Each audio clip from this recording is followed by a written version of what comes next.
Yo,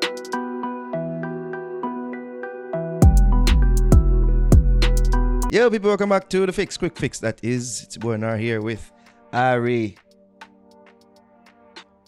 There we go. For the people who aren't initiated, let them know what Quick Fix is all about. That's the creepiest smile I've ever seen, by the way. What's Quick Fix about? You're asking me.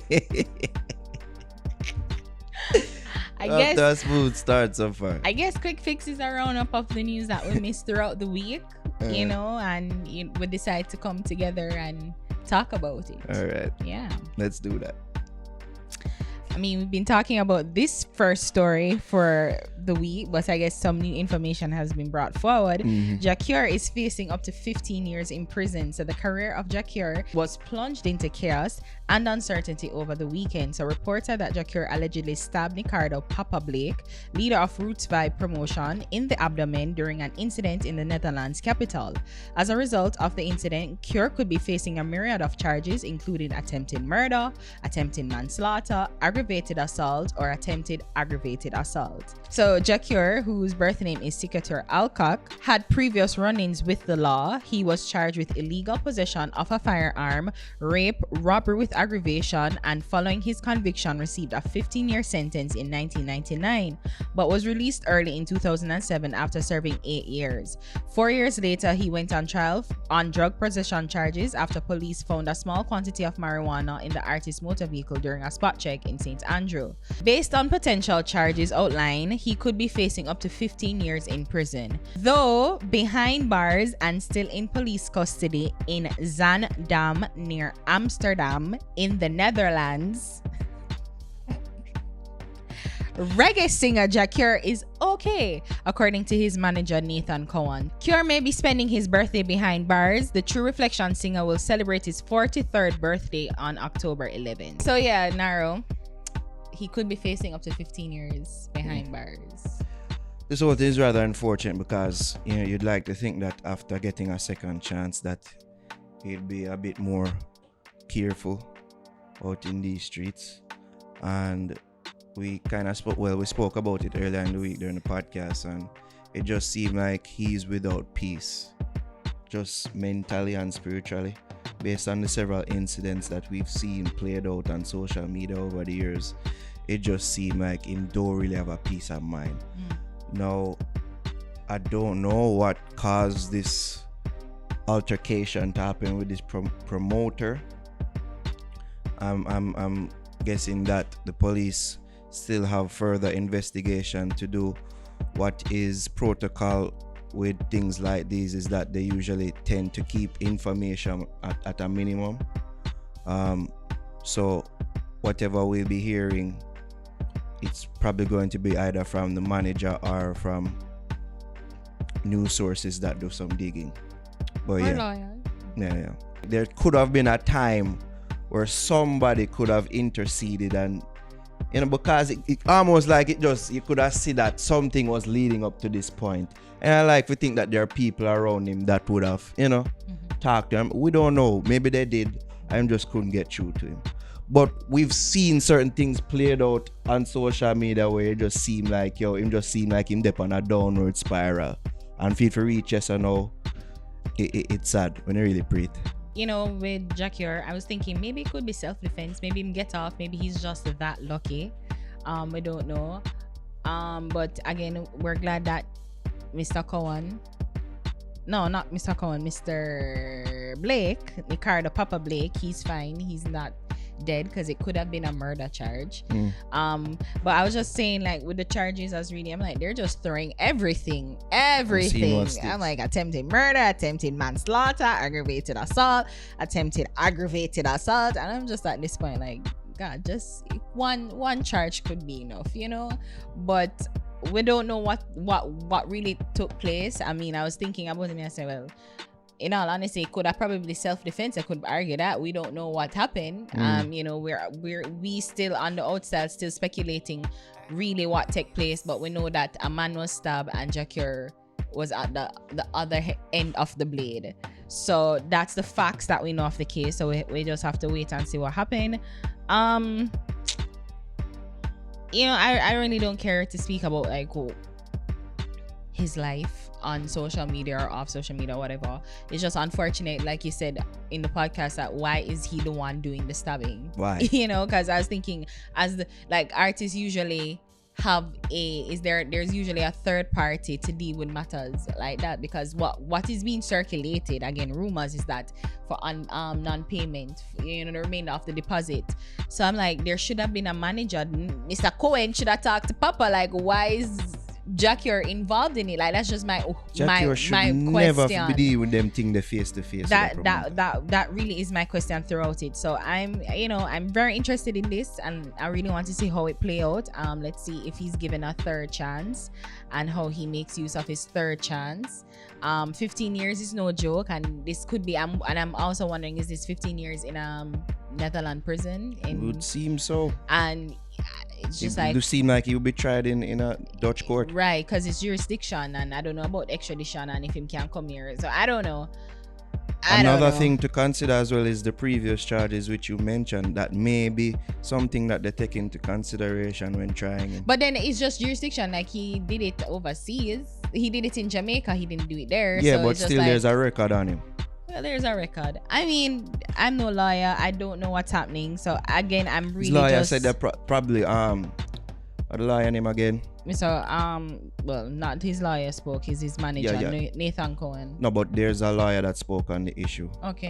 That said that those things shouldn't be taken into, well, they probably won't be taken into consideration, but you can't necessarily rule it out. True. Yeah. So let's see how it pans out. Richie Stevenson and General Ling, 2 years after he categorically denied rape allegations levied against him in Australia whilst on his Jamaica Flavor tour, Richie Stephens is now under the microscope again as the woman at the epicenter of the controversy. An ex-soldier who served in Singapore Armed Forces has revealed herself. So in November 2019, Stephens had posted on his Instagram page that a member of his Australian tour entourage had accused him of sexual assault. The matter seemed to have been quashed until last Friday night, when the 27-year-old army woman appeared on YouTube and claimed that she was the alleged victim at the center of the two-year-old assault. So in the 25-minute video, which he titled TW, The Truth About Richie Stephens in Australia 2019, the beatboxer and art educator who gave her name as Elaine Lim, aka General Ling, there's so much rhyming. This is like unintended rhyming. And who is originally from China, sought to repudiate Stephens' counterclaims and insisted that her allegations were true. Despite the Australian police confirming that Richie Stephens' rape case has been closed, Elaine Lim is vowing to continue her fight. This whole matter, to me, is... I saw the video that Richie Stephens put out, and I was like, it's a very weird video because I didn't even know that Elaine had done a YouTube video, so he was actually counteracting that video that she put out. So but the first video that I saw was Elaine's General Richie Stephens video on Instagram, where he was denying it. I won't get into like how it was edited and if he's true or not, like that's not up to me, but I think it should have been up to the Australian courts. And according to all reports, it didn't even go further than that, because from what I read, I think I read it in the Gleaner, that the Australian police went to Richie Stephens and confirmed that sexual intercourse had took place, so they never felt the need to go on further for a rape case. And I just found that weird. Like, that was just a big red flag to me. Like, matters of sexual assault is such a tricky case I shouldn't even tricky kind of trivialize it, but it's such a difficult case to try, because it's a case of he said, she said. The situation is very different. The power dynamic in this situation is very different. He's the main star, she's the young girl trying, and of course his fans, and he said in the video that she's looking some sort of clout and notoriety from this incident. And I did some digging. I was looking on General Ling's Instagram page, and you can see where there was a real change in her overall demeanor and behavior, and that she's been very consistent from it happening. So 2019, like late 2019, she posted, I guess she posted that she was on tour, and then there was a block until in the new year in 2020 where she was just like after the assault and blah blah blah, and she continued, and it's almost like a journaling, a chronicling of the situation, where she kind of put it on her Instagram. She never named him then, but now she's naming him. So I'm also wondering what was the impetus for her to come out now in this naming. You know, and it's been weeks of women coming out. You know, Tanya Stephens, she alleged that she was assaulted not by Richie Stephens. She never named her attacker. Etana also came out this week and said that, you know, it wasn't a sexual or a forcible sexual violation. It was just like an unwanted kiss that she got from a artist friend of, former friend of hers in the studio. And you know, it went on, and I was thinking, like, is Me Too really is Me Too finally here in Jamaica? You know, and we've known of cases and of stories of women who have to put out sexually in order to advance their careers, and so many women stall, and it's just an epidemic of disgusting predatory behavior. And I would just want, if I was Richie Stephens, and if I was in Richie Stephens' camp, I would want the truth to come out, because if she is doing this to make mischief, like he should have made sure that the Australian police pursued it and not just end it like that, but do a thorough investigation of it to make sure to clear his name. So now there's a whole mystery surrounding it. So, you know, this whole incident is very icky, and you kind of don't want to get involved in a way. And I kind of say, like, I guess that's the overall issue. Like, people try to stay away from these issues because, you know, again, it's so you just never know. Tricky. It is tricky. But I stand for women, and I stand with women, and I hope that whatever the truth is, whether it is for General Ling or Richie Stephens, that he did not do it or he did do it, whatever the truth may be, that, you know, a thorough investigation is done, and we kind of start holding people accountable for their predatory and disgusting behavior. It's a long thing that I said, but you're on a roll. I don't even think there's anything left for me to say, but I agree with several of your points, including the investigation that went on, or the lack thereof. When you hear reports that the rape kit wasn't examined because they determined that, you know, sex took place and it seemed consensual, as you say, if me and Richie Stephens, and if what I am saying is true, and if I know that within myself say no rape no go on, examine the rape kit, because it's more than just seminal fluid that you'd see like a case of violent attack, and yes, a woman body probably responds to sex, so you know, of course the woman will become lubricated, but you would probably see that there's more. I mean, I'm no police, I'm no detective, but I'll watch a lot of SVU, okay, and I'm you kind of aware of, you know, if there was some violent, if it was a violent, or, you know, they can determine rape in certain cases. And again, not just talk to him and saying that this rape took place, but talk to her, figure it out, talk to hotel if it happened in a hotel. Like, you know, like, I think more should have been done for a proper truth to come out of it, versus just to close the case and say, well, they both had sex. And I've taken a perusal. Perused her Instagram page as well, and seen that there's definitely been a change in her demeanor, and she seems definitely hurt and changed by the whole situation. I won't rule out that there may be some clout chasing involved. I don't want to, because she may just be telling the truth. I don't want to make it seem like, say, you know, I'm shitting on her story.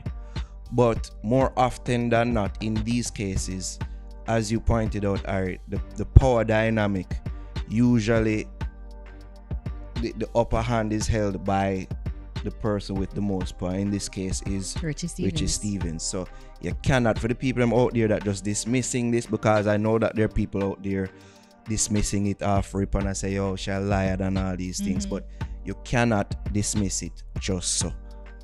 And what needs to happen is that your thorough investigation need to go on, because these are serious allegations. Right. And in this era of Me Too, in this era of clout chasing, the truth and the seeking of it, it's more important than ever now. Than ever, because it's like the line them just get so blurred. Because you want to believe these women and come out and say it, because you know how hard it is for them to come forward and say these things, because them see how people get treated beforehand. But then again, the lines get blurred because there are women out there that are clout chasing and want to get paid off and all these things. And I mean, I know what you're saying, and you're right that they're unscrupulous women who come out and do that, and fuck them, and they're shit and trash. Indeed, so. But in those cases, it's very small. The number of like rape outcry that is false is very small, very, very small, if we choose to believe it. But because we want to highlight it and say, well, you know, of course they're attacking this man, he's a bit like, it's easy to just point on those few cases, but the chances of it happening, like of an actual crime being committed, it far supersedes or exceeds the false rape outcry. So I just wanted to put a pin on that. Yeah, and we were having a discussion earlier in the week, and I was saying that I'd like to see the numbers concerning these allegations, and if there have been an increase since the dawn of social media. Like, what's the percentage of women coming forward during this time? Because I think that certainly plays a role into it. You know, as we say, we live in an age of clout. And you cannot dismiss it. But then again, you have to listen to women when they forward with them thing. Have to. I'm not a believe all women, but I am a listen to all women. I am too. And I think that we need to really hear her out, and I hope that a thorough investigation happens. You know, because I mean, if it did happen in 2019, I'm sure, and the truth came out and whatever, I'm sure this would not be a recurring thing right now. So yeah. All right, so this is another one. It's a rough day. It's a rough quick fix. I mean, you know, honestly, I read this one and I just like, I don't want to talk about it. And it's not because of the parties involved, it's just the situation at hand. But I guess, you know, we're no journalists, but this is out in the zeitgeist. So I guess we have to talk about it. So Mr. Vegas versus Bounty Killer, and they're going another round. So the feud between dancehall veteran Mr. Vegas and the 5-star general Bounty Killer doesn't seem to be letting up anytime soon, as Vegas came out seemingly exposing some very controversial information about Killer. So in this new set of controversy, Mr. Vegas is once again calling the Look Into My Eyes DJ a pedophile for getting a 15-year-old girl pregnant while he was 21 years old. So to prove his point, the entertainer took to Instagram, which Mr. Vegas took to Instagram, and showed his fans a copy of a birth certificate for Bounty Killer's child, showing the age information and Bounty's name as a parent. So in a post by Mr. Vegas some time ago, Bounty Killer made some comments that saw the singer chasing the Alliance boss off his page while calling him a pedo boy. So, Naro, this whole thing is disgusting. It is. And you know, I hate when people use, because talk about like false rape outcry by women. I hate this whole situation. And again, if this is the case, it really needs to be investigated. But I mean, what's disgusting about it is that it seems that it's been used in a case of one-upsmanship and to get it's like the Damian, it's not the Damian, the Dayton Campbell thing, right? It's like it was used in political sport. No, this is just like a rivalry that is like it's just getting nastier and nastier by the minute. Them binge are fist it out long time. You know, and it just like really. But to address the matter at hand, if this is true, and I'm just going to address the elephant in the room, Bounty Killer will rate Bounty Killer through the roof, right? If we were to have statues, fixed statues, like a Mount Rushmore, the halls of our set, Killer one would have there and Sean Paul. I don't know which one would have the better. Is it sculpted one or a bigger one? I don't know. Our Mount Rushmore, the fixed Mount Rushmore. Fixed Mount Rushmore. Them two my sure for that, right? So that's rough. But even so, we have criticized Killer in the past. and he's not above disrepute. Reproach. Is him a reproach? If these things are true, they should be addressed, and it is tricky on on another front, in that during them time, we just have to just address them thing. During the times like 90s and them thing there, them thing are usual something. Unusual something. Not to say that it's right, but it was almost like it just commonly accepted within the society. Times have changed. I mean, I'm sorry, because I wanted to say you're right, because we have a culture where the dance, it's expected for young women in the community to go to the dance. I'm not saying that Killer is a don at any means, but it's common practice, you know, where says a don in the music. And I know what you're going with this, and I want to say it too, because I think that is it. The paradigm is shifting, and the generation is shifting, because with Killer, this thing happened years ago. You know, it never seemed like the mother of the child wanted to press, if it's true, of course, you know, like a press allegations against him. And I guess Killer probably at the time 21, he was a you know, if he wasn't a boss artist, he was an upstart, like a rising bubbling artist. I'm not sure the age when he really boss officially, but yeah. So I mean, you know, it's just like, why are we using this for sport now? And I think that is the thing that is annoying me, because a year is no bounty boss, and this is the first time I'm hearing of this, to be honest. You know? So, but if enough people really check it out, when them check out them parents and them grandparents, these things were happening. That's how enough people they about. You know what I mean? Not to defend Killer, I'm just saying this is how things were at that time. Doesn't say that it's right though. Right? And I guess the statute of limitations would run out on this case anyway. It would. It is tricky, but I will go on. If this was the case, it just shows that the system broken. Cause if this actually happened, you know, the nurse at the time for report this, you know, the nurse actually. Your mom is a nurse, so she would have an obligation to report. Yes, this is how them thing go. Like she for report it to the necessary bodies, and them thing they were looking to them thing, alright. But that clearly never go on. You see me, I'm sure enough things just maybe it was reported, but I guess it never. Probably who to tell. You see me, you just don't know. What I would say, the whole thing just reached a point where it get disgusting now. Yeah. You know. I mean, you're right, because the whole situation at hand is just it's being used for fodder and a social media war between two grown men, you know. And the article that the article that this was based off, Vega said that he was also being accused of having sexual involvement with a 13-year-old girl, and he's saying that that's not true too. So it's just like, guys, like, you don't need this thing that you guys have on the need for dead it right now, because it's becoming nasty and disgusting. And